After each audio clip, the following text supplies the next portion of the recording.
짝 하는 소리와 함께 제 고개가 옆으로 획 꺾였습니다. 입술 안쪽에서 비릿한 피 맛이 번졌습니다. 노점상 주제에 감히 내 장남한테 심부름을 시켜. 내가 지금 정신이 있는 거야, 없는 거야. 새벽 3시부터 20가지 음식을 차려낸 저에게 시어머니는 손찌검 한 번을 선물이라고 안겨주었습니다. 저는 앞치마를 조용히 벗어 식탁 위에 개어 올려놓았습니다. 그리고 저장해둔 번호 하나를 눌렀습니다. 어머니, 저 뺨 맞았어요. 수화기 너머에서 낮고 단단한 목소리가 흘러나왔습니다. 지훈아, 지금 그 집 주소 문자로 보내라. 엄마가 갈게. 고아로 자란 저에게 갑자기 나타난 그 어머니는 대체 누구일까요? 그리고 저를 벌레 취급하던 시댁 사람들은 앞으로 어떤 대가를 치르게 될까요? 사연이 시작하기 전 좋아요와 구독을 눌러주세요. 오늘 하루 행운과 행복이 가득하도록 기원해 드릴게요. 오늘의 사연 지금 시작합니다. 새벽 4시 시장 골목의 공기는 아직 축축하고 서늘했습니다. 저는 언손에 입김을 불어가며 리어카를 끌고 나왔습니다. 제 이름은 강지훈, 32살, 이 골목 끝자락에서 반찬 노점을 하는 여자입니다. 콩나물 무침, 멸치볶음, 어묵조림 20가지를 새벽마다 손수 만들어 파는 것이 제 밥벌이입니다. 고아원에서 자라 18배 세상에 나온 뒤로 저는 하루도 남에게 손 벌린 적이 없습니다. 울고 싶을 때는 팔을 다듬으며 눈물을 흘렸고 억울할 때는 물을 채 썰며 이를 악물었습니다. 그래도 저는 제 인생을 부끄러워한 적이 단 한 번도 없습니다. 땀 흘려번 돈으로 밥 먹고 남의 것 탐낸 적 없으니 그것으로 됐다고 여기며 살아왔습니다. 옆 좌판의 순댓국집 아주머니가 김이 나는 국그릇을 내밀었습니다. 아이고 지훈아, 퍼뜩 이리 와서 이거 뜨끈할 때 한 숟갈 후루룩 말아먹고 해라. 너 또 밥도 안 챙겨 먹고 새벽부터 빈속으로 나왔지? 그러다 쓰러진다, 쓰러져. 저는 앞치마에 손을 닦으며 웃었습니다. 아휴, 아주머니도 참. 제가 새벽에 배고픈 건 어떻게 귀신같이 아시고요.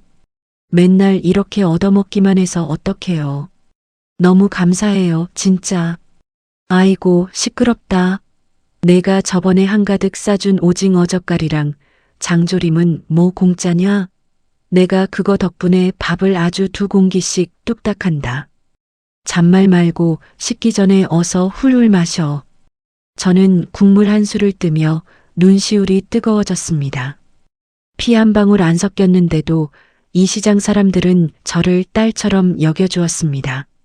어쩌면 제가 결혼을 결심한 것도 이런 온기가 그리워서였는지 모릅니다.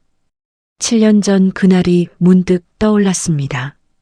그때도 새벽 장사를 마치고 리어카를 밀고 있었는데 유통업체 배달 사원 하나가 물건을 내리다가 저를 물끄러미 쳐다봤습니다. 저기요 아가씨. 아니 사장님, 거기 잠깐만 서봐요. 이거 리어카 바퀴 한쪽이 덜렁거리는데? 아이고, 이거 이러다 짐 다 엎어져요. 큰일 나게 생겼네.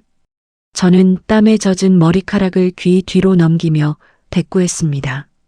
아, 괜찮아요. 어제도 이대로 잘만 굴러갔는걸요. 제가 알아서 잘 끌고 갈게요. 에이, 어제 무사했다고 오늘도 괜찮다는 법이 어딨어요? 그러다 진짜 길 한복판에서 콱 고장나면 어쩌려고 그래요. 가만히 있어봐요. 내가 고쳐줄 테니까.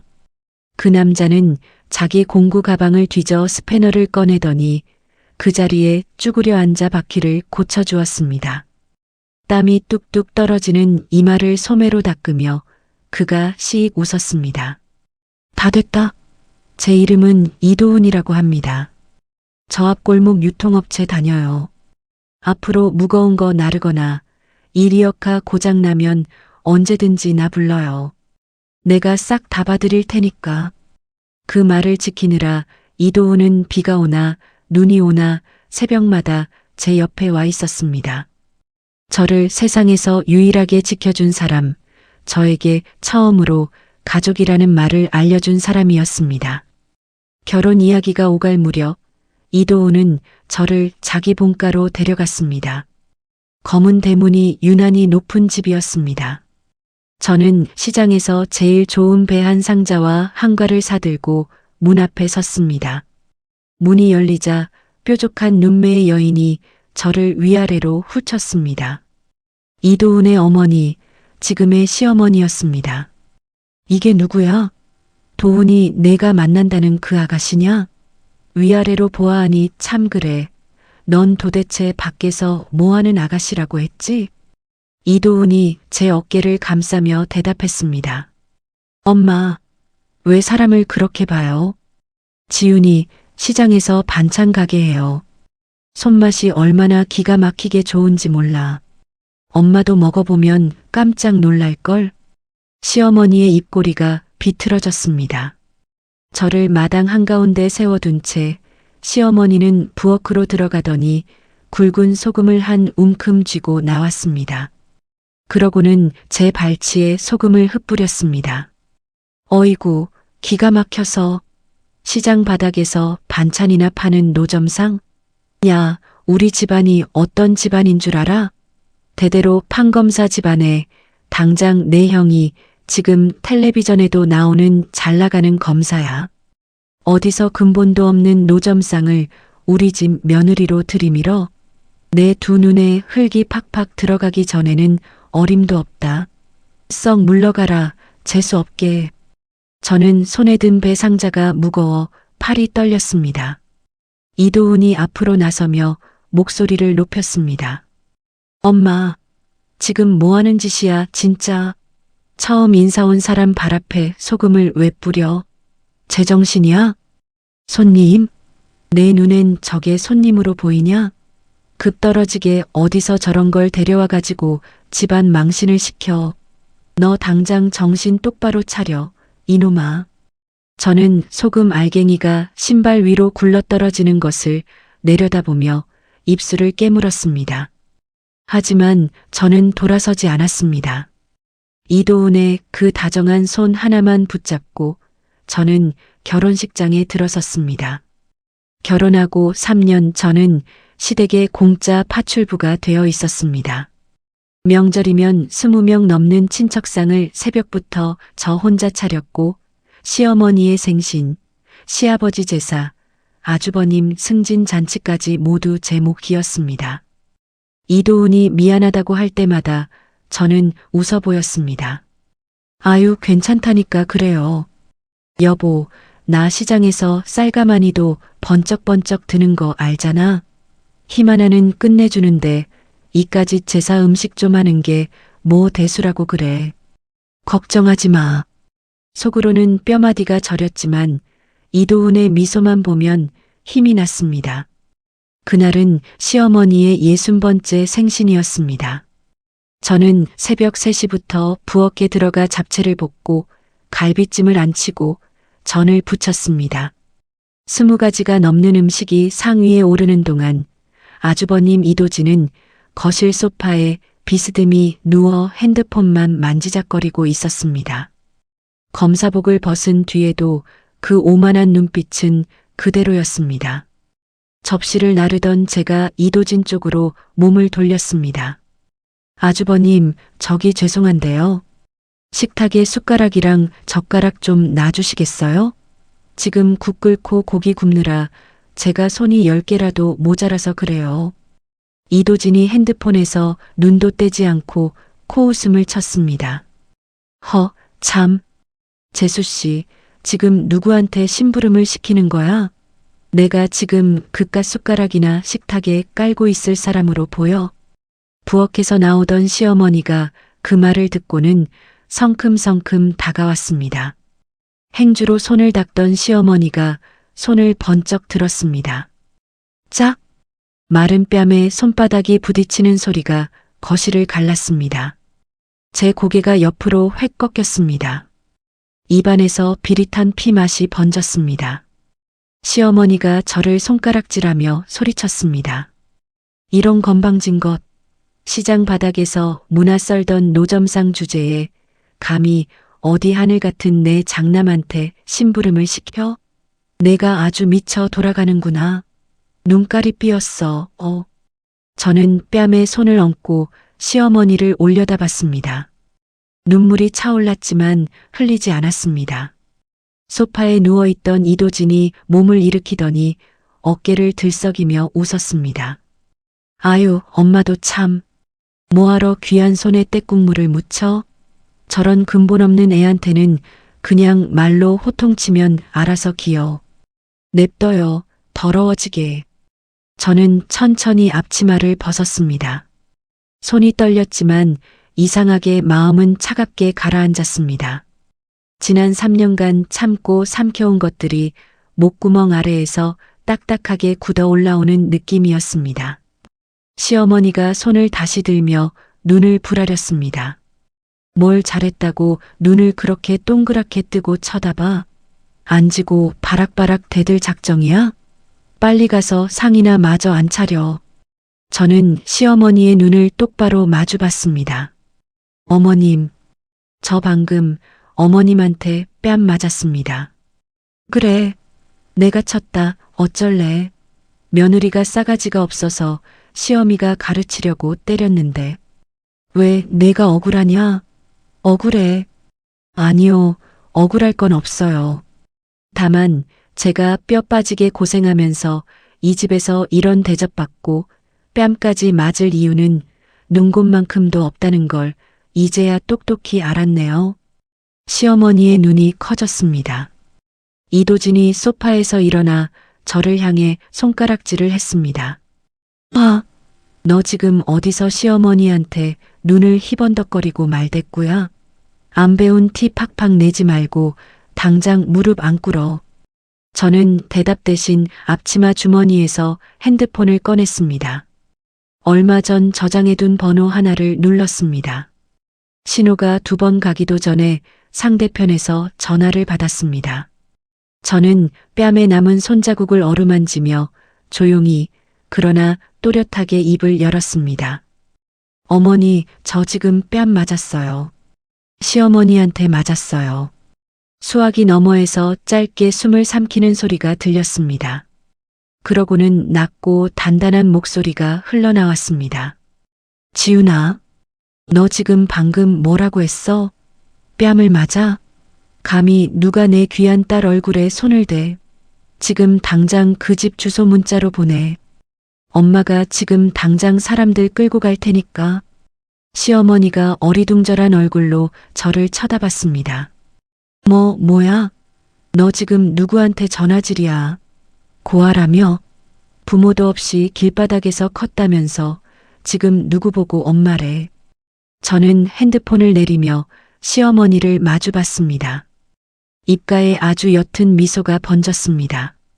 어머님, 세상에는요, 어머님이 모르는 일이 너무나도 많답니다. 기대하세요. 곧 알게 되실 테니까요.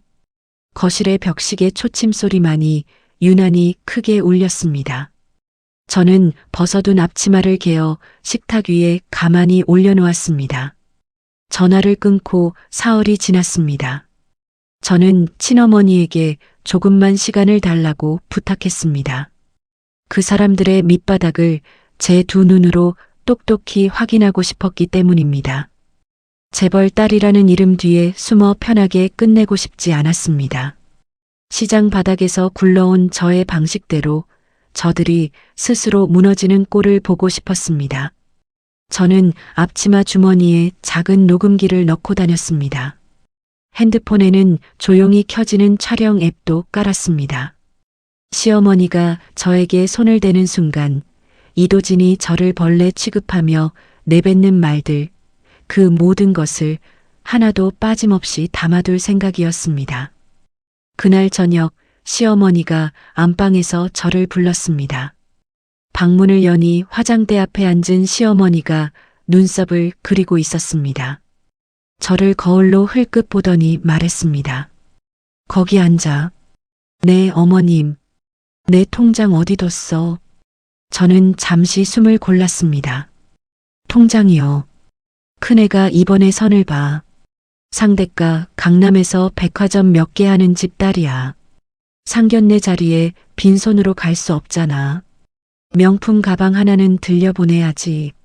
어머님, 그건 제 노점 미천이에요. 그거 없으면 저 내일 새벽에 물건 못 대요.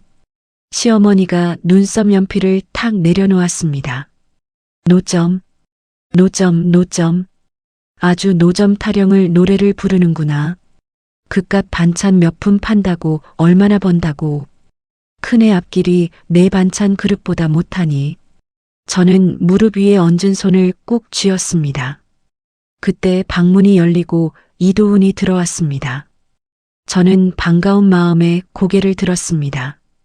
평소 같으면 제 편에 서서 시어머니의 억지를 막아주던 사람이었습니다. 그런데 이도훈의 표정이 낯설었습니다. 저를 한번 훑어보더니 시어머니 옆에 나란히 섰습니다. 엄마 말씀 좀 들어. 형님 체면이 걸린 일이잖아. 통장 좀 내놔. 저는 귀를 의심했습니다. 도훈아, 지금 뭐라고 했어? 들었잖아. 통장 내놓으라고. 그 돈이 어떤 돈인 줄 알잖아. 새벽에 리어카 밀고 나가서 손트게 벌어온 돈이야. 자기가 제일 잘 알잖아.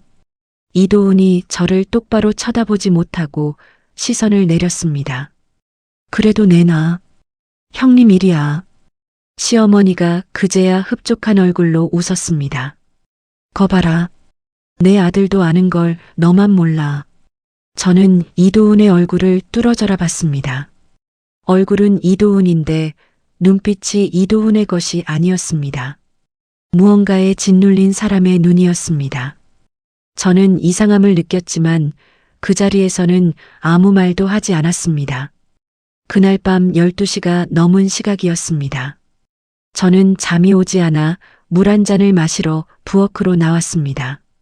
거실 베란다 쪽에서 낮은 목소리가 새어나왔습니다. 이도훈이었습니다. 문틈으로 저는 숨을 죽였습니다. 형님, 제발 부탁드립니다. 지훈이한테는 손대지 마세요. 돈은 제가 어떻게든 마련할 테니까요. 수화기 너머에서 무언가 큰 소리로 답이 오는 것 같았습니다. 이도훈이 이마를 감싸쥐며 신음처럼 말했습니다. 이혼요. 이혼하면 되잖아요. 이혼하면 지훈이는 이 집 사람 아니니까 건드리지 마세요.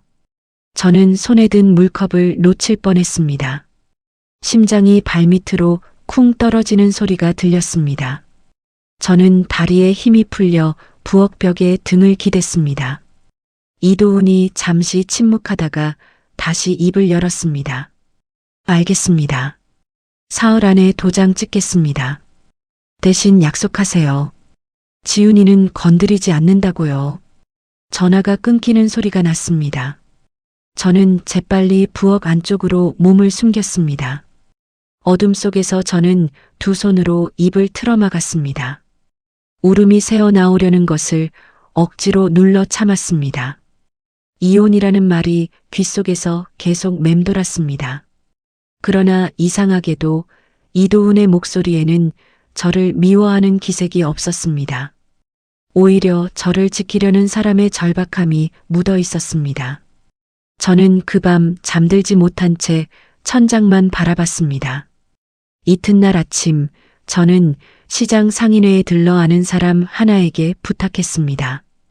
이도훈이 요즘 누구와 만나고 다니는지 조용히 알아봐 달라고 했습니다.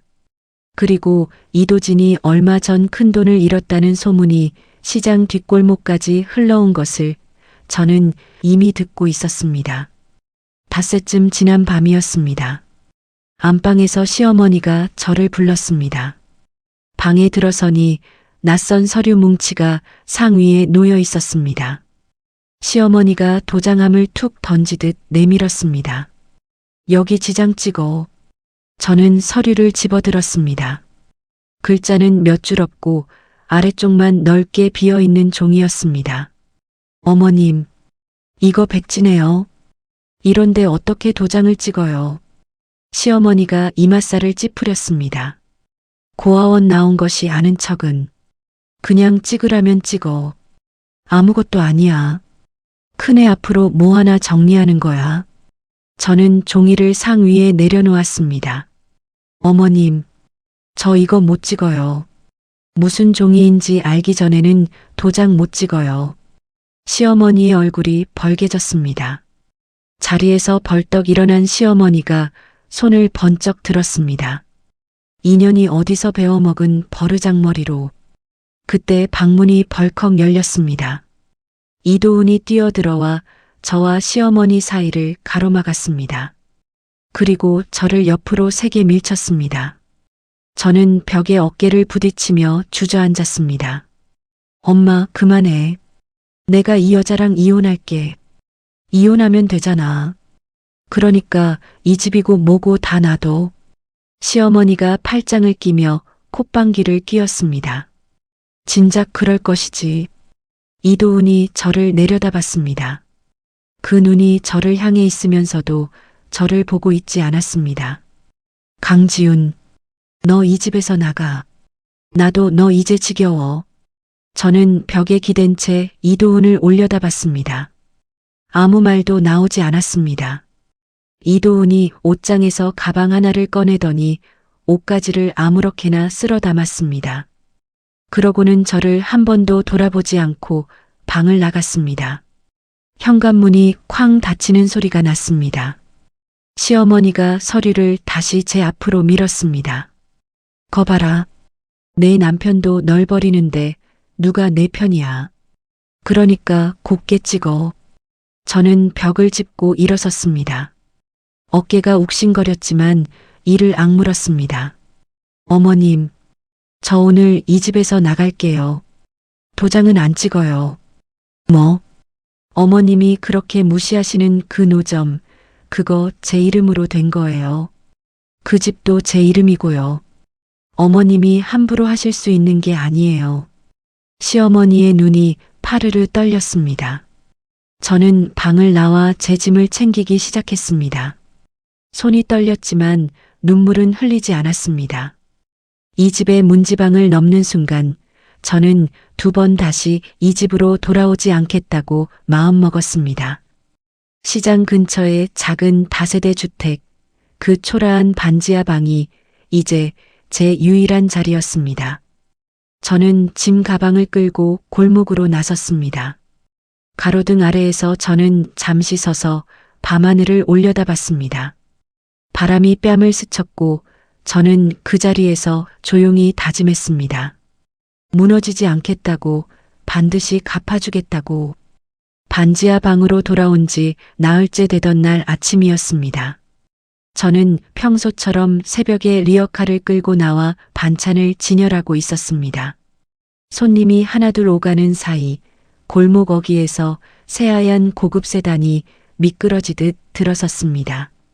차 문이 열리고 하이힐 굽소리가 또각또각 다가왔습니다.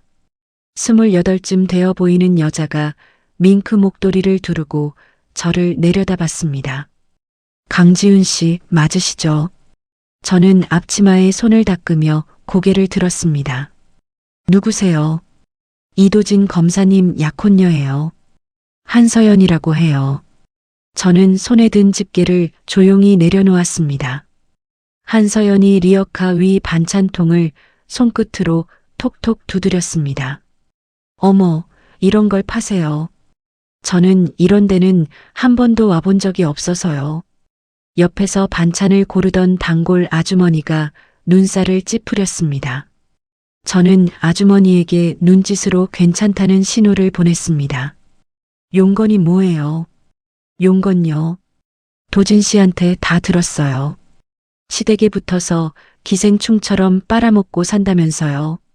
기생충? 네. 아무튼 본론만 말할게요. 강지훈 씨 명의로 된 그 다세대 주택 있잖아요. 그거 우리 신혼집으로 쓸 거예요. 리모델링 들어가야 하니까 이번 주 안에 방 빼세요. 저는 잠시 한서연의 얼굴을 바라봤습니다. 입술에 발린 붉은 립스틱이 아침 햇살에 유난히 번들거렸습니다. 그 집은 제 집이에요. 왜 한서연 씨 신혼집이 돼요? 어머, 이 여자 좀 봐. 아직도 상황 파악이 안 되나 봐. 한서연이 손을 뻗어 리어카에 놓인 김치통을 툭 밀쳤습니다. 빨간 국물이 아스팔트로 주르륵 쏟아졌습니다. 지나가던 사람들이 걸음을 멈추고 저희 쪽을 쳐다봤습니다. 어머님도 다 아세요. 도진 씨 어머님이 강지윤 씨 도장 받아오라고 신신당부하셨어요. 좋은 말로 할 때 도장 찍으세요. 저는 쏟아진 김치 국물을 내려다봤습니다. 새벽부터 담근 김치였습니다. 저는 천천히 몸을 숙여 김치통을 다시 세웠습니다. 한서연 씨. 네. 그 신혼집 안 될 거예요. 뭐라고요? 안 되는 걸 안 된다고 하는 거예요. 한서연의 얼굴이 벌겋게 달아올랐습니다. 그러다가 갑자기 피식 웃더니 손목시계를 흘끗 봤습니다. 아, 시간 없어요. 어머님 약 챙겨드리러 가야 해서. 어쨌든 다시 올 테니까 그때는 답 준비해 두세요. 한서연이 다시 하이힐 소리를 내며 세단으로 돌아갔습니다. 저는 그 뒷모습을 바라보다 문득 한 단어에 걸렸습니다. 어머님 약.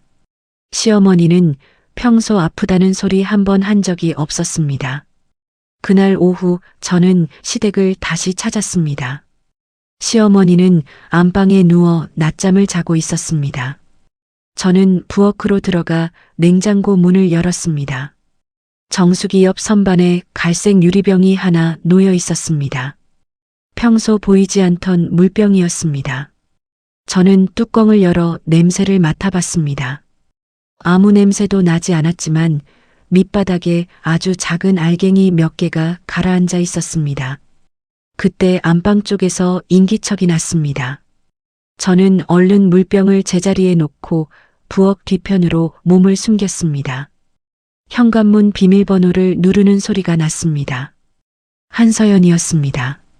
한서연이 종종 걸음으로 부엌에 들어오더니 주머니에서 작은 약통을 꺼냈습니다. 갈색 알약을 2알 꺼내 물병에 넣고 흔들었습니다. 한서연이 혼잣말처럼 중얼거렸습니다. 어머님, 조금만 참으세요. 이 집도 곧 우리 거예요. 한서연은 알약이 든 통을 안방 쓰레기통에 툭 던져넣고 다시 하이힐 소리를 내며 나갔습니다. 저는 숨을 죽인 채 그 자리에 한참을 서 있었습니다. 심장이 쿵쿵 뛰었습니다. 저는 살금살금 안방으로 들어가 쓰레기통에서 그 약통을 집어들었습니다. 겉면에는 아무 상표도 없었습니다. 저는 약통을 앞치마 주머니에 넣고 물병 안에 물도 작은 통에 옮겨 담아 조용히 집을 나왔습니다.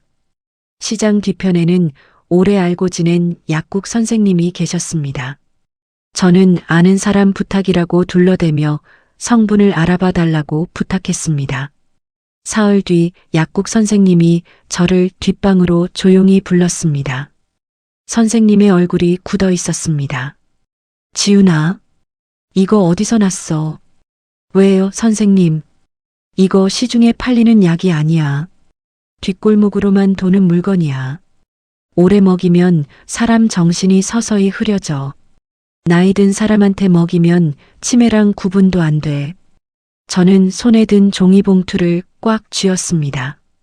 등줄기가 서늘해졌습니다. 아주버님과 그 약혼녀는 시어머니를 서서히 미치게 만들 계획이었습니다. 정신이 흐려진 뒤에는 시어머니 명의로 된 재산을 야금야금 빼돌리려는 속셈이었습니다. 평생 큰아들만 애지중지 감싸 안았던 그 사람을 그 큰아들이 손수 시궁창에 밀어넣고 있었습니다. 저는 그 자리에 잠시 앉아 있었습니다. 불쌍하다는 마음보다 소름이 먼저 돋았습니다. 같은 지붕 아래에서 저를 벌레 취급하던 그 사람들이 서로에게 어떤 짓을 벌이는지 이제야 그 밑바닥이 보였습니다. 그날 밤 시장 상인회 아저씨에게서 연락이 왔습니다. 이도훈의 소재를 알아냈다는 것이었습니다. 저는 곧장 택시를 잡아탔습니다. 차창 밖으로 도시의 불빛이 스쳐 지나가는 동안 저는 손을 꽉 쥐고 있었습니다. 이도훈이 저를 미워해서 떠난 것이 아닐 거라는 예감이 이제는 확신으로 굳어져 있었습니다. 택시가 멈춘 곳은 도시 외곽의 낡은 여관이었습니다. 간판의 절반은 불이 나가 있었습니다. 저는 계단을 뛰어 올라가 303호 앞에 섰습니다. 문을 두드렸지만 안에서는 아무 대답이 없었습니다. 저는 문고리를 붙잡고 흔들었습니다. 도훈아, 나야. 문 좀 열어봐. 한참을 두드리자 안에서 작은 신음소리가 새어나왔습니다. 저는 여관 주인을 불러 문을 열게 했습니다. 문이 열리는 순간 저는 손으로 입을 틀어막았습니다. 이도훈이 방구석에 웅크리고 누워 있었습니다. 얼굴은 온통 시퍼렇게 멍이 들어 있었고 입술은 터져 피가 굳어 있었습니다. 셔츠 자락 사이로 시커먼 멍자국이 보였습니다. 저는 신발도 벗지 못한 채 그 앞으로 무너지듯 주저앉았습니다. 도훈아, 이게 다 뭐야? 누가 그랬어? 이도훈이 힘겹게 눈을 떴습니다. 저를 알아본 순간 눈물이 눈가에 고였습니다. 지훈아, 여기 어떻게 왔어? 이 바보 같은 사람아. 왜 혼자 이러고 있어? 왜 나한테 말 안 했어? 저는 이도훈의 얼굴을 두 손으로 감쌌습니다. 멍든 뺨이 뜨거웠습니다. 이도훈이 제 손을 잡으며 힘없이 웃었습니다. 미안해. 정말 미안해. 너 지키려고 그런 건데. 형이 사채업자들 데려와서 너 다치면 안 되니까.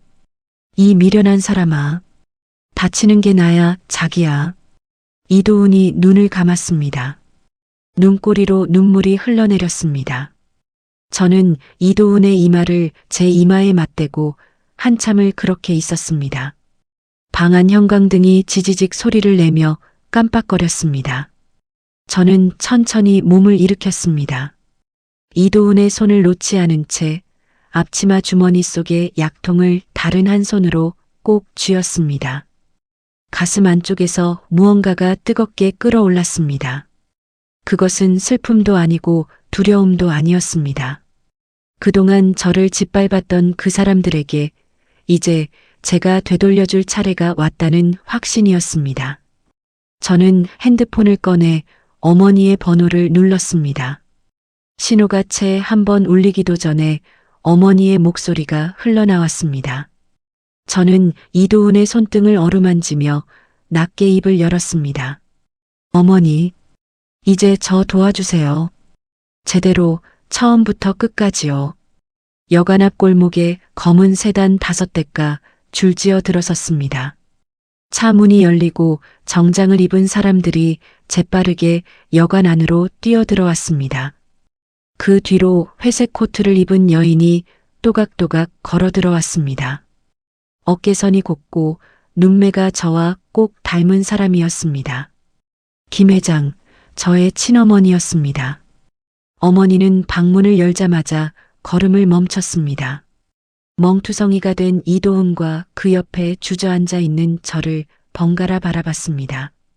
어머니의 눈시울이 붉어졌습니다. 어머니는 성큼성큼 다가와 저를 품에 안았습니다. 지훈아, 우리 딸. 저는 어머니의 코트 자락을 붙잡았습니다. 낯선 향수 냄새가 났지만 이상하게 낯설지 않았습니다. 32회를 살면서 처음으로 누군가의 품 안에서 저는 아이처럼 소리내어 울었습니다. 어머니, 저 여기 있어요. 저 여기 살아있어요. 어머니가 제 등을 쓸어내렸습니다. 엄마가 늦었지. 정말 늦었지. 미안해, 우리 딸. 한참을 그렇게 안고 있던 어머니가 몸을 떼고 이도훈 쪽을 돌아봤습니다. 이도훈이 겨우 눈을 뜨고 어머니를 올려다봤습니다. 어머니가 이도훈의 손을 잡았습니다. 자네가 이도훈인가?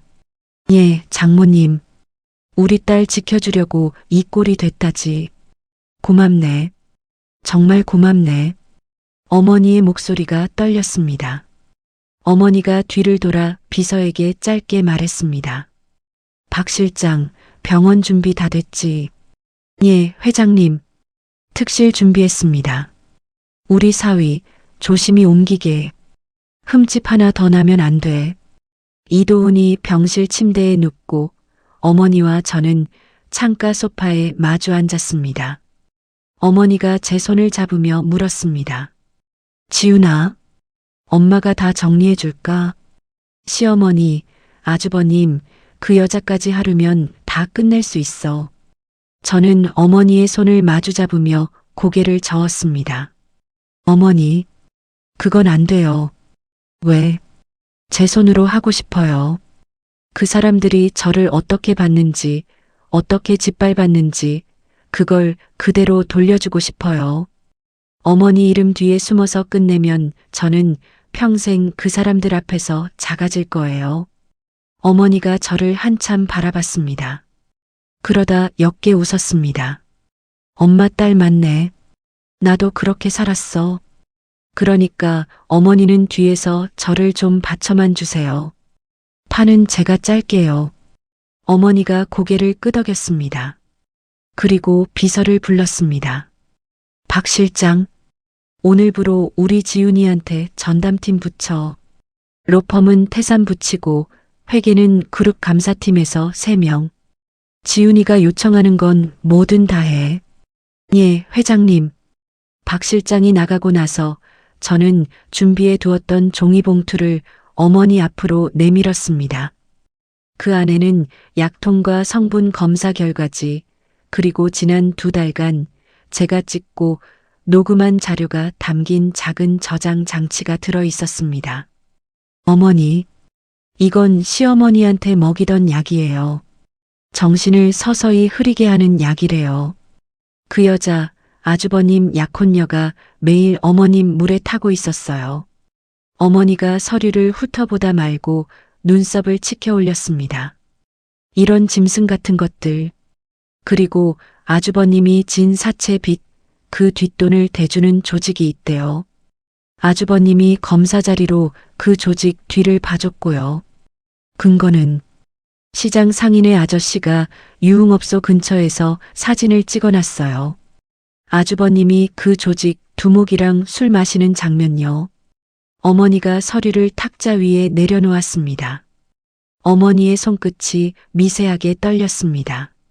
지훈아, 이 정도면 그 검사놈 옷 벗는 정도가 아니라 감옥에서 10년은 살아야 해. 그건 판사가 정할 일이고요. 저는 그 전에 그 사람들이 저한테 뺏으려고 했던 걸로 그 사람들 목을 조를 거예요. 이도훈이 병상에서 조금씩 몸을 회복해갈 무렵이었습니다. 어머니 회사 회의실에 지도 한 장이 펼쳐졌습니다. 제 명의로 되어 있는 다세대 주택, 시어머니와 아주버님이 그토록 뺏으려고 안달이 났던 그 초라한 집이 빨간 동그라미로 표시되어 있었습니다. 지도를 짚으며 박 실장이 설명했습니다. 이 구역 지난달에 개발구역으로 확정됐습니다. 이 다세대 주택 부지 대략 300억 정도 가치입니다. 저는 지도를 내려다봤습니다. 저도 모르게 실소가 새어나왔습니다. 그 사람들 이거 알고 달려든 거였네요. 예. 아주버님이 개발 정보를 미리 알고 있었던 것 같습니다. 그럼 그 정보는 어디서 얻었을까요? 박 실장이 서류를 넘겼습니다. 검사님 친구 중에 시청 도시계획과 과장이 있습니다. 그쪽으로 흘러나온 걸로 보입니다. 저는 고개를 끄덕였습니다. 어머니가 옆에서 팔짱을 끼며 말을 이었습니다. 박 실장, 그 검사놈이 물어놓은 주식, 사채, 채권, 시장에 나와 있는 거 전부 우리 페이퍼로 사들여. 값은 부르는 대로 줘. 예, 회장님. 이도진이 어디를 뒤져도 손을 벌릴 데가 없게 만들어. 마지막에 우리한테 무릎 꿇게. 저는 자리에서 일어나 창가로 걸어갔습니다. 서울의 야경이 발밑에 펼쳐져 있었습니다. 문득 새벽 시장의 가로등 불빛이 떠올랐습니다. 저는 창유리에 손끝을 대며 낮게 말했습니다. 어머니, 한 가지 더 부탁드릴 게 있어요. 뭐든. 시어머니한테 먹이던 약, 그거 저희가 몰래 바꿔놓고 싶어요. 아무 효과 없는 걸로요. 왜? 시어머니가 멀쩡한 정신으로 두 눈 뜨고 보셔야 하니까요. 자기가 그렇게 애지중지하던 큰아들이 자기 목숨을 어떻게 노렸는지. 어머니가 저를 한참 바라보다가 옅게 웃었습니다. 우리 딸 매섭구나. 매서운 것도 시장에서 배웠어요. 이튿날부터 시어머니 집에 드나드는 파출부 아주머니가 조용히 바뀌었습니다. 새로운 아주머니는 어머니 쪽에서 붙인 사람이었습니다. 한서연이 물병에 약을 타놓으면 그 물병은 매일 아침 조용히 새 것으로 교체되었습니다. 시어머니는 아무것도 모른 채 자기가 좋아하는 큰아들의 약혼녀가 정성껏 챙겨주는 물을 마시고 있다고 믿으며 하루하루를 보냈습니다. 병실로 돌아오니 이도훈이 창가에 앉아 밖을 내다보고 있었습니다. 저는 옆으로 다가가 이도훈의 어깨에 손을 얹었습니다. 몸은 좀 어때? 이제 살만해. 자기 덕분에. 내 덕분이 아니야. 자기가 버텨준 덕분이지. 이도훈이 제 손을 자기 어깨 위로 끌어당겼습니다. 지훈아, 나 이제 다시는 자기 혼자 두지 않을 거야. 알아. 이번엔 내가 앞에 서서 갈게. 자기 뒤에 숨는 거 아니라 자기 옆에서 같이 갈게. 저는 이도훈의 손등을 가만히 쓸어내렸습니다. 창밖으로 해가 지고 있었습니다. 붉은 노을이 병실 벽을 물들였습니다. 며칠 뒤 저는 시장 골목의 노점을 잠시 옆집 아주머니에게 맡겼습니다. 낡은 앞치마를 개어 서랍 깊숙이 넣었습니다. 어머니가 보내준 짙은 감색 정장으로 갈아입고 머리를 단정히 넘겼습니다. 거울 앞에 선 저는 낯선 얼굴을 마주하고 있었습니다. 그 얼굴은 강지훈이면서 강지훈이 아니기도 했습니다. 저는 거울 속의 저를 향해 나직이 말했습니다. 이제 가자. 어머니 댁의 정원은 넓고 조용했습니다.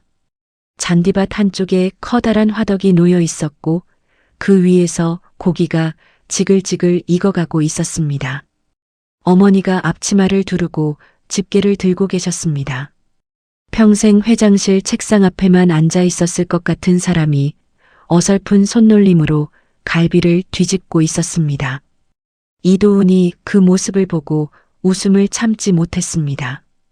장모님, 그거 이리 주세요. 태워 먹겠어요. 됐네. 내가 사위한테 처음 구워주는 거야. 손대지 말게. 저 정말 배고파요. 태우시면 저 굶어요. 어머니가 집게로 이도훈의 팔을 툭 쳤습니다. 이 사람이 아까부터 자꾸 참견이야. 지훈아, 내 남편이 원래 이렇게 말이 많으니. 저는 접시를 들고 옆으로 다가가며 웃었습니다. 아니에요, 어머니. 저 앞에서는 조용한 사람이었어요. 그런데 왜 나한테는 이렇게 제잘거려? 어머니가 편하신가 봐요. 이도훈이 뒷머리를 극적이며 어색하게 웃었습니다. 어머니가 그 모습을 지그시 바라보다가 갈비 한 점을 젓가락으로 집어 이도훈의 접시에 올려놓았습니다. 먹어. 많이 먹어. 우리 딸 지키느라 살이 다 빠졌어. 이도훈이 갈비를 입에 넣고 씹다가 갑자기 눈을 붉혔습니다. 저는 그 옆 얼굴을 바라봤습니다. 결혼 7년 만에 이도훈이 처음으로 어른의 사랑을 받는 아이 같은 얼굴을 하고 있었습니다. 식사를 마치고 어머니가 부엌에서 무언가를 들고 나왔습니다. 김이 모락모락 나는 미역국 한 그릇이었습니다. 어머니가 그것을 제 앞에 내려놓았습니다. 지훈아, 내 생일이 사흘 뒤라며. 엄마가 미리 끓였어. 저는 국그릇을 내려다봤습니다. 32회를 살면서 저는 미역국이라는 것을 시장 국밥집에서만 먹어봤습니다. 누군가 저를 위해 끓여준 미역국은 이번이 처음이었습니다. 어머니, 저 이거 못 먹겠어요. 왜? 입에 안 맞아. 아니요. 아까워서요. 어머니가 웃으며 제 등을 토닥였습니다. 바보 같은 소리. 앞으로 매년 끓여줄 거야. 32그릇 빚졌는데 어떻게든 갚아야지. 저는 숟가락을 들었습니다. 따뜻한 국물이 목을 타고 넘어가는데 눈물이 국그릇 위로 뚝뚝 떨어졌습니다. 저는 얼른 손등으로 눈물을 훔쳤습니다. 행복은 짧고 해야 할 일은 많았습니다. 저는 다음 날 아침 다시 시댁으로 향했습니다. 현관 비밀번호는 여전히 그대로였습니다. 저는 조용히 신을 벗고 안방 쪽 복도로 걸어갔습니다. 안방에서 두런두런 목소리가 새어나오고 있었습니다. 저는 화장실 벽 쪽에 붙여둔 소형 카메라의 상태를 살폈습니다. 불빛이 조용히 깜빡이고 있었습니다. 이도진과 한서연이 안방 서랍장을 뒤지고 있었습니다. 서랍이 열리고 닫히는 소리가 났습니다. 한서연이 낮은 목소리로 재촉했습니다. 자기야, 빨리 좀 찾아봐. 어머님 낮잠 깨시면 어쩌려고. 기다려봐. 여기 어디 있을 텐데. 인감도장이랑 통장, 그거 있어야 이번 주에 등기 넘어가. 아, 여기 있다. 이도진이 붉은 도장함을 꺼내 들었습니다. 한서연이 손뼉을 치며 웃었습니다. 어머, 어머님도 참. 이런 걸 이렇게 아무데나 두시고. 엄마 요즘 정신이 오락가락하잖아. 자기가 준 그 약 덕분이지. 내 덕분인 줄 아세요. 알지. 우리 서연이 없었으면 이 큰 그림 어떻게 그려. 두 사람이 낮게 킥킥거렸습니다. 한서연이 이도진의 팔짱을 끼며 속삭였습니다. 자기, 어머님 완전히 정신 놓으시면 요양원 어디로 보낼까? 제일 싼데. 시골 구석 어디 처박아도. 어차피 정신 나가면 어디 있는지도 모를 텐데. 저는 벽에 등을 붙인 채 숨을 골랐습니다. 심장이 뛰었지만 손은 이상하게 차분했습니다. 저는 앞치마 주머니에서 핸드폰을 꺼내 화면을 확인했습니다. 카메라와 녹음기가 모두 정상으로 작동하고 있었습니다. 안방에서 오간 대화 하나하나가 이미 어머니 회사 서버로 실시간 저장되고 있었습니다. 저는 조용히 현관을 빠져나왔습니다. 골목을 걸어 나오는데 뒤에서 익숙한 목소리가 들렸습니다. 시어머니였습니다. 슈퍼에서 봉지 하나를 들고 돌아오는 길인 모양이었습니다. 저를 발견한 시어머니의 눈이 사납게 치켜 올라갔습니다. 2년 여기 뭐하러 와? 어머님, 안녕히 계셨어요. 안녕. 안녕은 무슨. 내가 감히 여기가 어디라고 발을 들여. 두고 간 짐이 있어서 잠깐 왔어요. 두고 간 짐이고 뭐고 당장 꺼져. 우리 큰애가 곧 장가 가는데 재수없게 노점상 얼굴 여기서 보이지 마. 시어머니가 봉지에서 물을 하나 꺼내 저에게 던졌습니다. 저는 옆으로 살짝 몸을 틀었습니다. 무가 담벼락에 부딪혀 툭 떨어졌습니다. 어머님, 큰아드님이 장가 잘 가시길 진심으로 바랄게요. 흥? 내까짓 게 무슨 자격으로 우리 아들 잘 되길 바라. 저는 옅게 웃었습니다. 시어머니가 그 웃음을 놓치지 않았습니다. 뭘 웃어? 이 미친년이 웃어. 아무것도 아니에요. 어머님 건강 챙기세요. 오래오래 사셔야죠. 시어머니가 삿대질을 하며 저에게 온갖 욕설을 퍼부었습니다.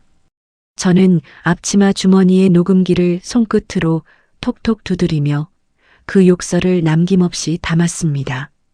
집으로 돌아오는 길에 시장 상인의 아저씨에게서 문자가 왔습니다. 사진 파일 몇 장이 첨부되어 있었습니다. 저는 골목 어귀에 서서 사진을 하나하나 열어봤습니다. 호텔 뒷문에서 이도진이 검은 양복을 입은 사내들과 봉투를 주고받는 장면이 담겨 있었습니다. 그 옆에는 유흥업소 간판 아래에서 어깨동무를 하고 웃고 있는 사진도 있었습니다. 그중 한 사내의 얼굴에는 이미 저도 아는 이름이 붙어 있었습니다. 이도훈을 여간에 몰아넣고 두들겨 팬 사채업자 두목이었습니다. 저는 그 사진들을 어머니 회사로 그대로 넘겼습니다. 저녁 무렵 박 실장에게서 전화가 왔습니다. 강지훈 씨, 오늘 확보한 자료로 검찰 쪽에 넣을 진정서 초안이 완성됐습니다. 시점만 정해주시면 됩니다. 상견례 날에요. 상견례요. 네. 이도진 씨 상견례요. 그날 그 자리에서 다 꺼낼 거예요. 박 실장이 잠시 침묵하다가 나직이 답했습니다. 알겠습니다. 그날 회장님도 직접 움직이신답니다. 전화를 끊고 저는 하늘을 올려다봤습니다. 저녁 하늘이 붉게 물들어 있었습니다. 시장 골목의 가로등이 하나둘 켜지기 시작했습니다. 저는 그 불빛 아래에 서서 앞치마 주머니에 녹음기를 꽉 쥐었습니다. 집으로 들어오니 이도훈이 식탁 위에 상을 차려두고 저를 기다리고 있었습니다. 평소 제가 좋아하던 된장찌개 냄새가 났습니다. 이도훈이 저를 보고 웃었습니다. 손 씻고 앉아. 오늘은 내가 차렸어. 이 사람이 병원 나온 지 얼마나 됐다고. 이 정도는 해야지. 저는 손을 씻고 자리에 앉았습니다. 찌개 한 술을 뜨는데 오늘따라 유난히 짭조름했습니다. 저는 웃음을 참지 못하고 국그릇을 내려놓았습니다. 자기야, 소금 얼마나 넣었어? 왜? 짜. 엄청. 이도훈이 국물을 한술 떠먹더니 인상을 찌푸렸습니다. 진짜네. 이건 못 먹겠다. 저는 웃음을 터뜨렸습니다. 이도훈도 따라 웃었습니다. 식탁 위 형광등 불빛 아래에서 우리는 오랜만에 소리내어 웃었습니다. 저는 젓가락을 내려놓고 이도훈의 손을 잡았습니다. 자기야, 나흘 뒤야. 응. 그날 지나면 우리 진짜 편해질 거야. 이도훈이 제 손을 마주 잡았습니다. 그 손끝이 따뜻했습니다. 창밖 시장 골목에서 늦은 손님을 부르는 상인들의 목소리가 어렴풋이 들려왔습니다. 나흘 뒤 정오, 도심 한복판에 자리한 특급 호텔의 연회장이었습니다. 샹들리에 불빛이 유난히 눈부시게 흔들리고 있었습니다. 저는 검은 조끼와 흰 셔츠 차림의 연회장 직원 유니폼을 입고 접시가 놓인 은쟁반을 들고 있었습니다. 머리는 단정히 묶었고 얼굴에는 옅은 화장을 더해 평소와 인상을 다르게 만들었습니다. 연회장 뒷문으로 들어서는 저를 아무도 알아보지 못했습니다. 호텔 종업원들 사이에 섞여 접시를 나르며 저는 홀의 중앙 원탁을 살폈습니다. 이도진과 한서연이 나란히 앉아 있었고 그 맞은편에 백화점 대표라는 한서연의 부모가 자리를 잡고 있었습니다. 시어머니는 이도진의 옆에서 목걸이를 매만지며 연신 웃음을 흘렸습니다. 저는 접시를 내려놓는 척하며 이도진의 등 뒤를 지나쳤습니다. 안주머니에 넣어둔 저장 장치의 열쇠 하나가 손끝에 걸렸습니다. 심부름센터 사내에게 원본을 맡기고 사본만 제 손에 남긴 상태였습니다. 결정적인 자료를 통째로 지니고 다니는 것은 위험하다고 판단했기 때문이었습니다. 그때였습니다. 저는 홀 입구 쪽에서 익숙한 얼굴 하나를 발견했습니다. 심부름센터의 그 사내였습니다. 사내가 이도진의 부하로 보이는 남자와 조용히 봉투를 주고받고 있었습니다. 사내의 손에 두툼한 흰 봉투가 쥐어졌습니다. 그리고 그 손이 자기 안주머니로 들어갔다 나오면서 낯익은 검은 저장 장치가 상대방에게 건네졌습니다. 저는 은쟁반을 쥔 손끝이 서늘해졌습니다. 매수당한 것이었습니다. 매수될 사람이 아니라고 여겼던 이가 결국 돈 앞에 무너졌습니다. 이도진이 잔을 들고 자리에서 일어섰습니다. 목소리가 낭낭하게 울렸습니다. 오늘 이렇게 귀한 자리에 모여주셔서 감사합니다. 한 대표님, 사모님, 부족한 저를 사위로 받아주셔서 몸둘 바를 모르겠습니다. 한서연의 아버지가 흡족하게 웃으며 잔을 마주 들었습니다. 이 검사가 겸손하시네. 우리 서연이가 사람은 잘 골랐어. 시어머니가 냅킨으로 눈가를 훔치는 신용을 했습니다. 우리 큰애가 이날을 얼마나 기다렸는지 몰라요. 그저 감사할 따름이에요. 저는 홀 뒤편으로 물러나 벽 쪽 커튼 뒤에 몸을 숨겼습니다. 안주머니에 핸드폰을 꺼내 어머니 쪽 비서에게 짧게 문자를 보냈습니다. 원본 유출, 사본 확보, 예정대로 진행. 답장은 곧바로 왔습니다. 회장님 도착 10분 전. 저는 커튼을 젖히고 홀 안으로 다시 걸음을 옮겼습니다. 그때 이도진이 저를 발견하고 눈을 가늘게 떴습니다. 이도진이 자리에서 일어나 한서연에게 뭐라고 속삭이더니 성큼성큼 저를 향해 다가왔습니다. 이도진이 제 팔뚝을 거칠게 붙잡았습니다. 재수 씨, 여기서 뭐 하시나? 저는 은쟁반을 옆에 다른 종업원에게 넘겨줬습니다. 그리고 이도진을 똑바로 마주봤습니다. 놓으세요, 아주버님. 이 여자가 아직도 상황 파악을 못했네. 이도진이 손짓하자 홀 입구에서 대기하고 있던 정복 차림의 경찰 2명이 성큼 걸어 들어왔습니다. 연 회장이 순식간에 술렁였습니다. 한서연이 눈을 크게 뜨더니 두 손으로 얼굴을 감쌌습니다. 어머, 저 여자예요. 저 여자가 저를 계속 스토킹했어요. 시어머니가 벌떡 일어서더니 손가락으로 저를 가리켰습니다. 저 미친년이 우리 큰애 결혼 회방 놓으려고 여기까지 기어들어왔어요. 경찰관님, 전현 좀 끌고 가주세요. 한서연의 부모가 얼굴이 하얗게 질려 자리에서 일어났습니다. 한서연의 아버지가 목소리를 높였습니다. 이 검사, 이게 뭐야? 여기가 어디라고 저런 여자가 들어와. 죄송합니다, 아버님. 제 재수씨인데 정신이 좀 온전하지 않아서요. 병력이 있는 사람입니다. 오늘도 저희 집에서 어머님께 칼을 겨눴다고 해서 신고를 했더니 여기까지 따라온 모양입니다. 한서연이 눈물을 흘리는 척하며 아버지의 팔에 매달렸습니다. 아빠, 저 여자가 저희 신혼집 뺏으려고 며칠 전에도 저희 집 앞까지 찾아왔어요. 도진 씨 짝사랑한다면서 저한테 칼 들이댔어요. 저는 팔뚝을 붙잡힌 채 그 광경을 지켜봤습니다. 새빨간 거짓말이었지만 홀 안의 사람들은 이미 반쯤 그 거짓말을 믿고 있었습니다. 경찰이 다가와 제 반대쪽 팔을 잡았습니다. 강지윤 씨, 저희랑 같이 가주셔야겠습니다. 무슨 혐의로요? 주거 침입에 스토킹 신고 접수됐습니다. 협조 부탁드립니다. 저는 저항하지 않았습니다. 저항하지 않는 제 모습에 오히려 이도진의 눈빛이 초조해졌습니다. 저는 이도진을 향해 옅게 웃어 보였습니다. 아주버님, 저 오늘 여기 왜 왔는지 궁금하지 않으세요? 닥쳐. 궁금하실 텐데. 이도진이 제 귀 옆으로 얼굴을 바짝 붙였습니다. 숨결에서 술 냄새와 은은한 향수 냄새가 뒤섞여 났습니다. 시장 바닥 쓰레기가 감히 검사한테 덤벼. 넌 오늘 여기서 정신병원으로 실려갈 거야. 그 다음엔 감방에서 늙어 죽어. 저는 이도진의 눈을 똑바로 봤습니다. 아무 말도 하지 않았습니다.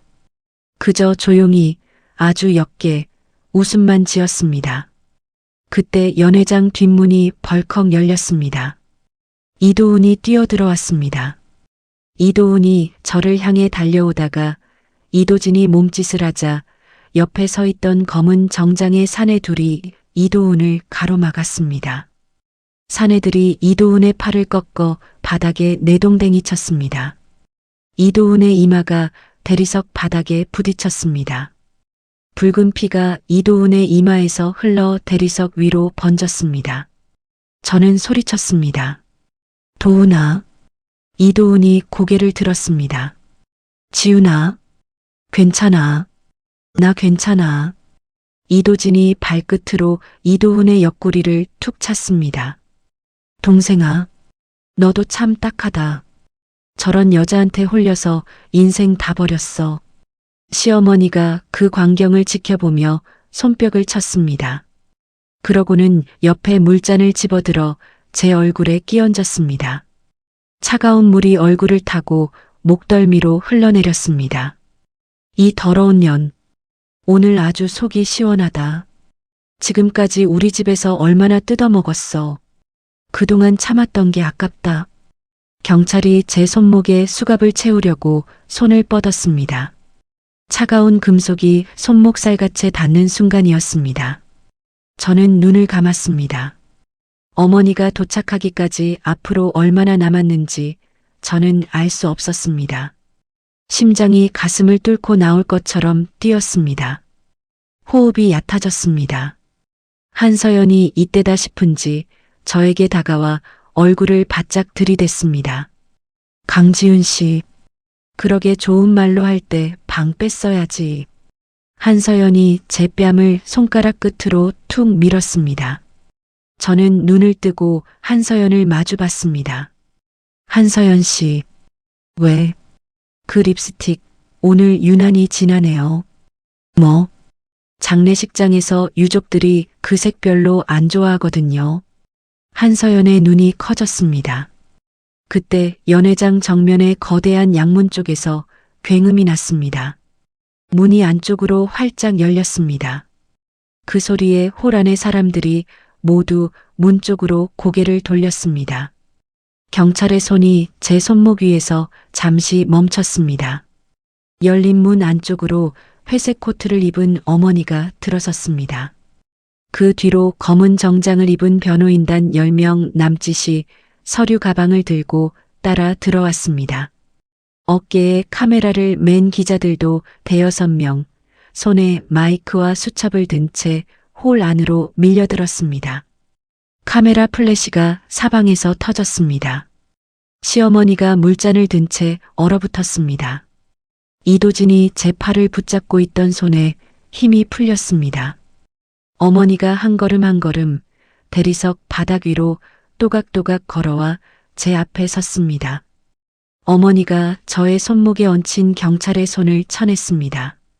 쇠붙이가 바닥에 떨어져 챙하고 울렸습니다. 경찰관 한 명이 어색하게 자세를 바로잡았습니다. 실례합니다. 누구시길래? 태산그룹 김 회장이야. 여기 이 아이 엄마고. 홀 안이 순식간에 조용해졌습니다. 한서연의 아버지가 자리에서 반쯤 일어난 채 얼음처럼 굳었습니다. 이도진이 마른 침을 삼키며 웃음을 지어보려 했지만 입꼬리가 미세하게 떨렸습니다. 김 회장님이 왜 여기를요? 재수 씨랑 무슨... 어머니는 이도진의 말을 무시했습니다.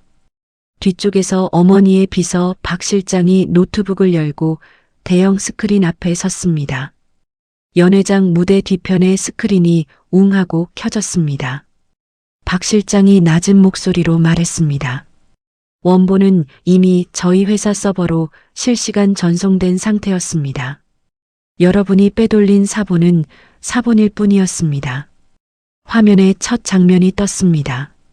안방 서랍장 앞에서 이도진과 한서연이 인감도장을 꺼내며 낄낄대는 장면이었습니다.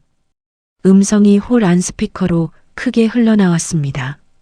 어머님이 완전히 정신 놓으시면 요양원 어디로 보낼까? 제일 싼데 시골 구석 어디 처박아도. 시어머니가 손에 든 물잔을 놓쳤습니다. 유리잔이 대리석 바닥에서 산산이 부서졌습니다. 시어머니가 두 손을 부들부들 떨며 화면을 응시했습니다. 뭐라고? 지금 뭐라고 했어? 도진아, 도진아. 이도진이 어머니를 쳐다보지 못하고 고개를 돌렸습니다. 다음 화면이 이어졌습니다. 한서연이 갈색 알약을 물병에 넣고 흔드는 장면, 그리고 그 물병을 시어머니 앞에 정성스레 놓아드리는 장면이 연달아 떴습니다. 성분 검사 결과지 사진이 스크린을 크게 채웠습니다. 장기 복용 시 인지 능력을 서서히 파괴하는 약물이라는 붉은 도장 문구가 선명했습니다. 한서연이 뒷걸음질 치다가 의자에 걸려 주저앉았습니다. 한서연의 아버지가 얼굴이 사색이 되어 자기 딸의 팔을 흔들었습니다. 서연아, 이게 뭐야? 저 사진이 뭐야? 아빠, 아니에요. 저게 아니에요. 저 여자가 조작한 거예요. 조작? 조작이라고. 저기 내 얼굴이 다 나오는데. 한서연의 아버지가 자리에서 벌떡 일어섰습니다. 그러고는 이도진과 시어머니 쪽으로 삿대질을 했습니다. 이사돈, 이게 무슨 짓이야? 우리 서연이가 뭘 잘못했다고. 아니, 우리 서연이도 잘못했지만 애초에 시어머니를 저 지경으로 만들려던 게 누구야? 아버님, 그게 아니라 저건요. 됐어. 나 이 결혼 안 시켜. 파혼이야. 우리 딸도 이 자리에서 데리고 나갈 거야. 한서연의 부모가 서둘러 짐을 챙기다가 홀 입구에서 대기하고 있던 어머니 쪽 경호원들에게 가로막혔습니다. 박 실장이 서류 봉투 하나를 한서연의 아버지 앞에 내밀었습니다. 한 대표님, 따님 이름으로 접수된 사기 전과가 7건입니다. 오늘 진짜 경찰이 지금 이리로 오고 있습니다. 잠시 앉아 계셔야겠습니다. 세 번째 화면이 이어졌습니다. 호텔 뒷문에서 이도진이 검은 양복 사내들과 두툼한 봉투를 주고받는 장면, 유흥업소 앞에서 사채업자 두목과 어깨동무를 하고 웃는 장면이 차례로 지나갔습니다. 그 사이사이 이도진의 계좌로 흘러들어온 돈의 흐름을 정리한 표가 큼지막하게 떴습니다. 이도진이 다리에 힘이 풀린 듯 무릎을 꿇고 주저앉았습니다. 연회장 입구 쪽에서 새로운 발소리가 들렸습니다. 이번에는 정말 검찰 쪽에서 나온 수사관들이었습니다. 그들은 아까 이도진 편에 서 있던 매수된 경찰들 앞을 지나쳐 곧장 이도진에게 다가왔습니다. 수사관 한 명이 서류를 펴들었습니다. 이도진 씨, 뇌물수수, 특정범죄 가중처벌, 존속살해 미수 혐의로 긴급 체포합니다. 변호인을 선임할 권리가 있습니다. 이도진이 고개를 번쩍 들었습니다. 살해 미수? 무슨 살해 미수야? 나 아무도 안 죽였어. 수사관이 냉담하게 답했습니다. 어머님께 매일 그 약물을 드시게 한 순간부터 미수는 이미 성립됐습니다. 이도진이 부들부들 떨리는 손으로 어머니의 코트 자락을 붙잡았습니다. 장모님, 회장님, 한 번만 봐주세요. 제가 잘못했습니다. 제가 정말 잘못했습니다. 어머니가 이도진의 손을 발끝으로 툭 밀어냈습니다. 내 딸한테 손 찍어만 놈, 내 사위 흠집낸 놈이 어디서 감히 이 옷자락을 잡아. 시어머니가 그제야 정신이 든 듯 이도진에게로 기어갔습니다. 시어머니가 이도진의 어깨를 흔들었습니다. 도진아, 아니라고 말해. 저 사람들이 다 거짓말하는 거지. 우리 큰애가 그럴 리 없어. 그렇지. 이도진이 시어머니의 손을 뿌리쳤습니다. 엄마, 저리 가. 지금 나 붙잡을 시간 없어. 시어머니가 손을 허공에 든 채 굳었습니다. 평생을 그 아들 하나에 목매고 살아온 사람이었습니다. 그 사람의 얼굴에서 핏기가 서서히 빠져나갔습니다. 시어머니가 뒤로 풀썩 주저앉으며 두 손으로 가슴을 부여잡았습니다. 호흡이 가빠지더니 입가에 거품이 맺혔습니다. 저는 그 광경을 조용히 지켜봤습니다. 불쌍하다는 마음보다도 이제야 자기가 무슨 짓을 했는지 아는구나 하는 생각이 먼저 들었습니다. 수사관들이 이도진의 손목에 수갑을 채우는 소리가 났습니다. 이도진이 발버둥을 치다가 저를 향해 고개를 들었습니다. 강지훈. 야, 강지훈. 너 이거 다 내가 꾸민 거지. 너 시장 바닥에서 뭘 배웠길래. 저는 이도진 앞으로 걸어갔습니다. 얼굴에 남아있던 물기를 손등으로 훔치고 앞치마를 대신했던 검은 조끼의 단추를 하나하나 풀어냈습니다.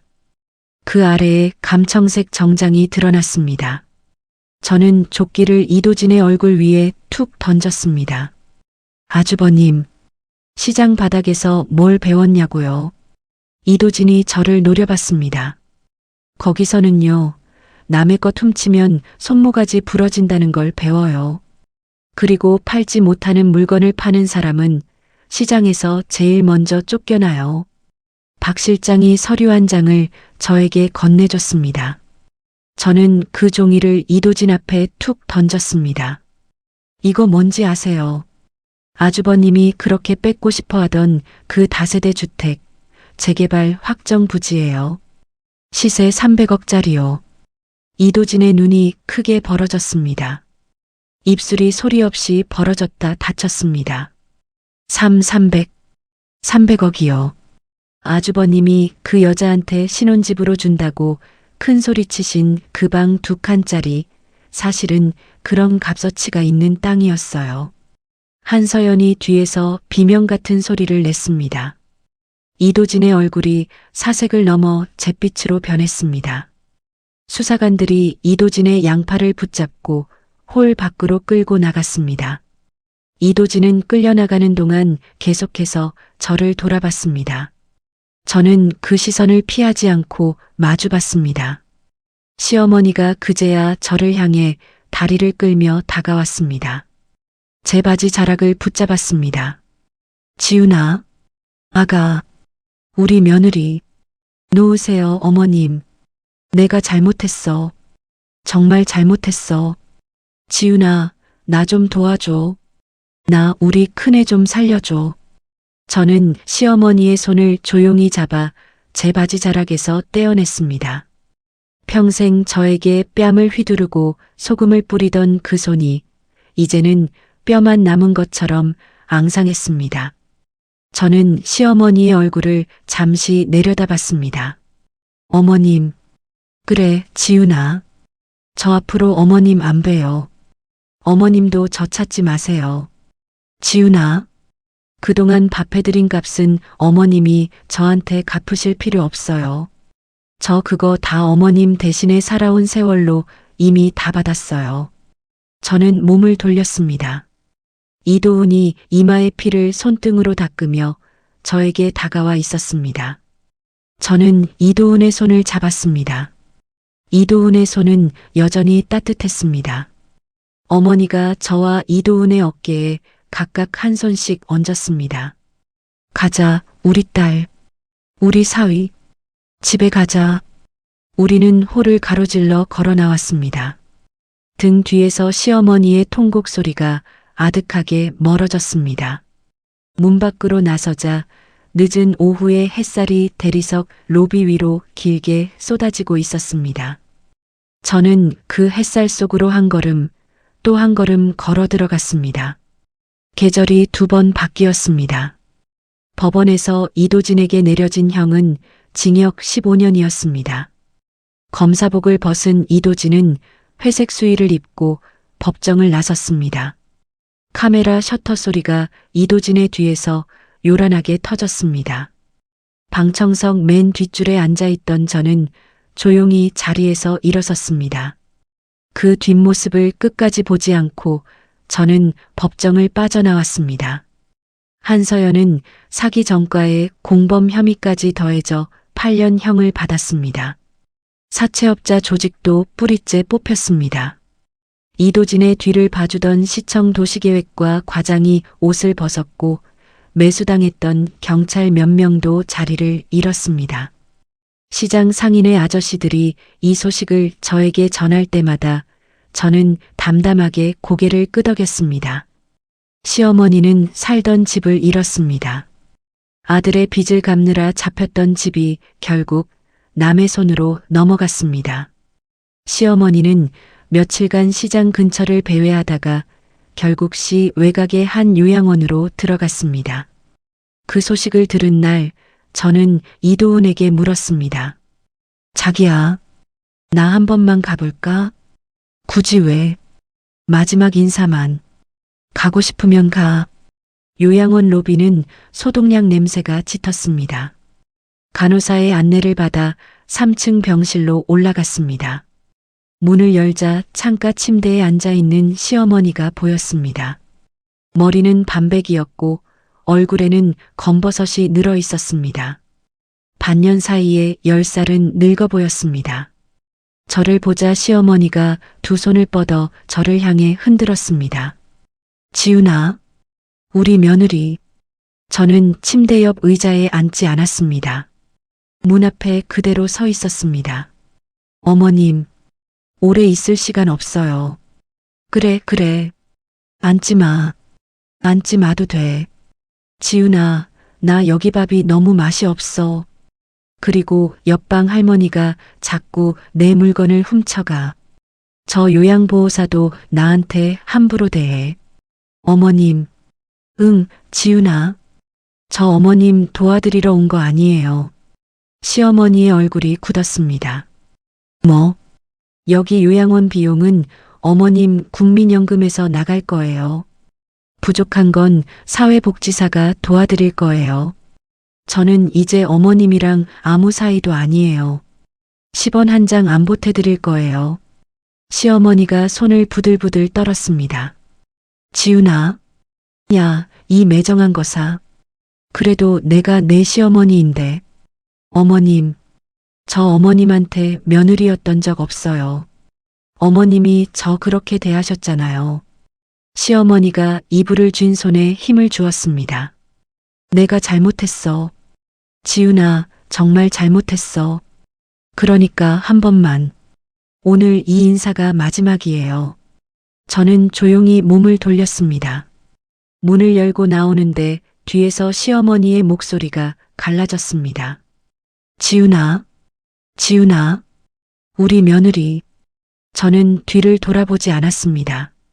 복도를 걸어 나오는 동안 신기하게도 눈물이 나지 않았습니다. 저는 로비에서 저를 기다리고 있던 이도훈에게 걸어갔습니다.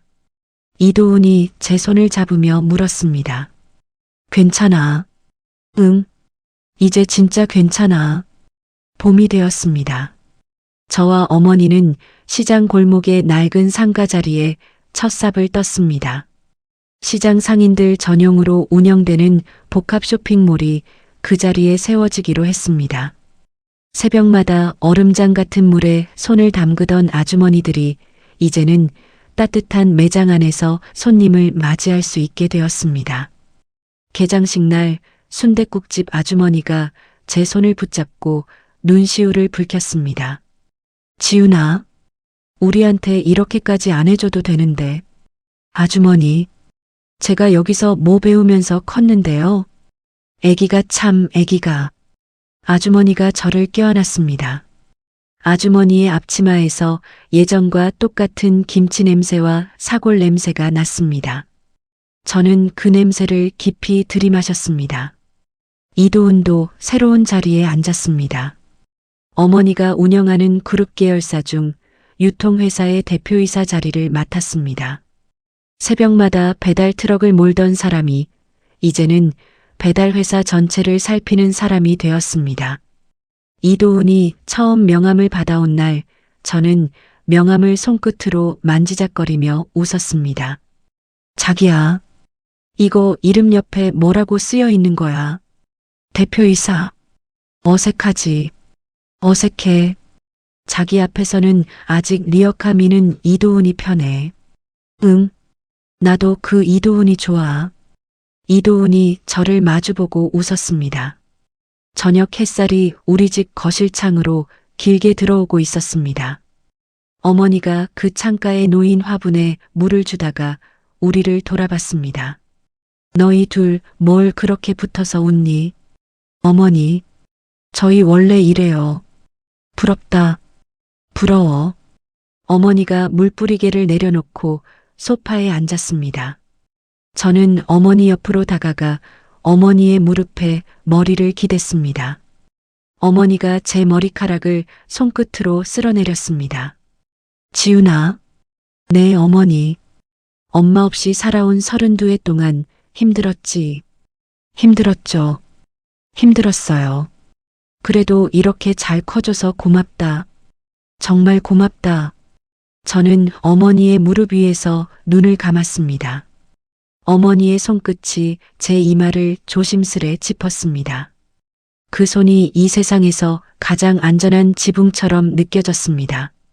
주말이면 우리 세 식구는 바닷가로 향했습니다. 어머니가 낚싯대를 처음 잡던 날 손이 어색해서 낚싯줄을 2번이나 엉키게 만들었습니다. 이도훈이 옆에서 웃음을 참지 못하다가 결국 소리내어 웃었습니다. 장모님, 그거 반대로 잡으신 거예요. 이 사위가 아주 나를 놀리는 재미가 붙었어. 놀리는 게 아니라 알려드리는 거예요. 됐네. 내가 사장하는 사람인데 낚싯대 하나 못 잡을까? 사장님과 낚시꾼은 좀 다르시죠. 어머니가 결국 낚싯대를 이도훈에게 넘겨줬습니다. 저는 옆에 앉아 도시락 뚜껑을 열었습니다. 어머니가 새벽에 손수 싸주신 김밥이었습니다. 저는 김밥 하나를 이도훈의 입에 넣어 주었습니다. 이도훈이 웃으며 저의 입에도 하나를 넣어 주었습니다. 어머니가 그 광경을 바라보다가 카메라를 꺼내 셔터를 눌렀습니다. 평생 남길 사진이야, 이건. 파도 소리가 발밑에서 잔잔하게 부서졌습니다. 갈매기 몇 마리가 하늘을 낮게 날았습니다. 이른 아침 우리 집 거실에 햇살이 가득 들어찼습니다. 이도훈이 부엌에서 커피를 내리고 있었습니다. 저는 잠옷 차림으로 소파에 앉아 창밖을 내다봤습니다. 저 아래로 시장 골목이 조그맣게 내려다 보였습니다. 새벽장을 여는 상인들의 손수레가 하나둘 움직이고 있었습니다. 이도훈이 김이 오르는 잔을 들고 와서 제 옆에 앉았습니다. 자기야, 커피. 고마워. 오늘도 시장 나가볼 거야. 응. 아주머니들 얼굴 뵙고 싶어서. 내가 태워다 줄까? 아니. 걸어갈래. 그 길 걷는 게 좋아. 이도훈이 제 어깨에 자기 어깨를 살짝 기댔습니다. 저는 커피잔을 2손으로 감쌌습니다. 잔의 온기가 손끝으로 스며들었습니다. 거실 벽시계 초침 소리가 조용히 울렸습니다. 저는 그 소리를 들으며 눈을 감았습니다. 32해를 살아온 저의 첫 번째 인생이 저 창밖 시장 골목에 놓여 있었습니다. 그리고 지금 이 소파 위에 저의 2번째 인생이 시작되고 있었습니다. 이도훈이 조용히 물었습니다. 자기야, 오늘 저녁에 어머니 오신다고 하셨는데 미역국 끓일까?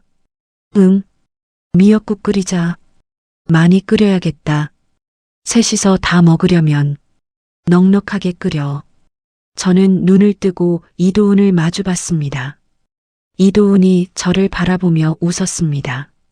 그 웃음 속에서 저는 제가 그토록 오래 갈망했던 것이 무엇인지 이제야 알 수 있었습니다.